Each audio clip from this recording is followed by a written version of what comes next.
We live in a world that gives us everything we want, faster than our brains were ever designed to handle.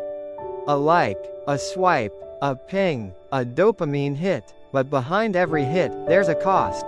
The cost is motivation. The cost is focus. The cost is you. Dopamine. Most people think of it as the pleasure chemical. But it's not about pleasure. It's about pursuit. Dopamine isn't released when you get the reward. It's released when you anticipate the reward. That little surge of excitement before you open your favorite app? That's dopamine whispering, maybe this time you'll feel something new. Every time you scroll, swipe, click, your brain fires a small dopamine pulse. Then it drops. You feel a gap, a micro boredom, so you chase again. This loop is ancient. It was built to keep us hunting, exploring, learning. But we've weaponized it against ourselves. Your phone doesn't just compete for attention. It competes for dopamine real estate. Each app, each notification, each algorithm is a lab experiment on what keeps you craving. And like any drug, what happens next is tolerance. The same scroll no longer satisfies. So you seek more novelty, shorter bursts, faster hits. You don't even want pleasure anymore, you want relief from the void between the hits. This is what neuroscientists call the dopamine crash. When your dopamine baseline drops, normal life feels dull. Music feels flat, work feels heavy, joy feels far away, so you reach for another hit, caffeine, sugar, scrolling, anything to feel something. The problem? Each hit lowers your baseline even more. It's like raising the volume until silence hurts. Doctors call this the pleasure-pain balance. Every high creates an equal and opposite low. The more pleasure you chase, the more pain you feel when it's gone. This is how motivation collapses, not in one moment, but in thousands of micro-dopamine deaths. When your dopamine is hijacked, you stop noticing what really matters. You stop finishing books. You start dozens of ideas but complete none. You replace deep relationships with shallow stimulation. Dopamine hijack looks like laziness, but it's actually exhaustion. You're not lazy, you're chemically overstimulated. And the worst part? You blame yourself, not the system designed to addict you. The system wants you distracted.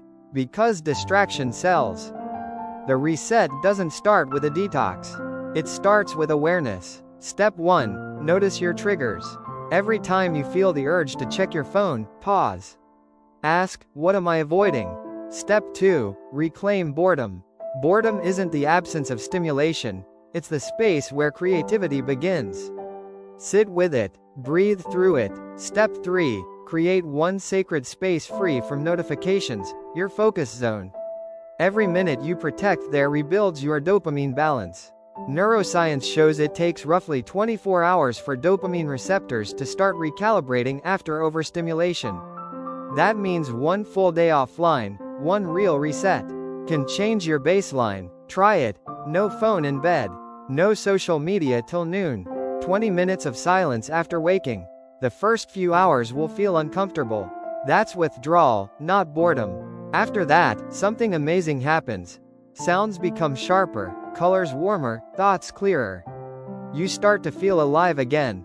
The arc shift framework for dopamine reset is simple. Awareness, reset, creation. Awareness, see the loop for what it is. Reset, remove the instant rewards that dull your drive.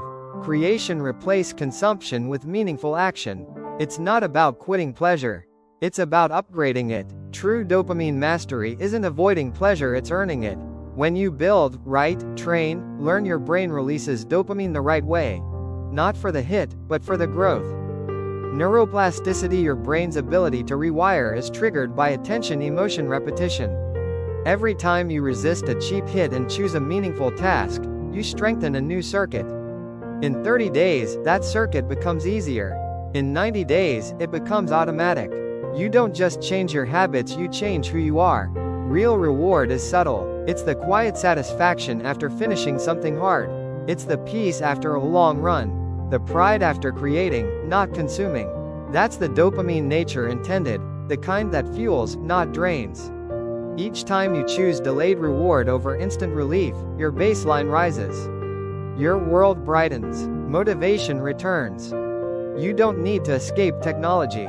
You just need to reclaim control of your brain's chemistry. The world isn't slowing down, but you can rise above it, one decision, one reset, one shift at a time. The shift begins when you choose awareness over impulse.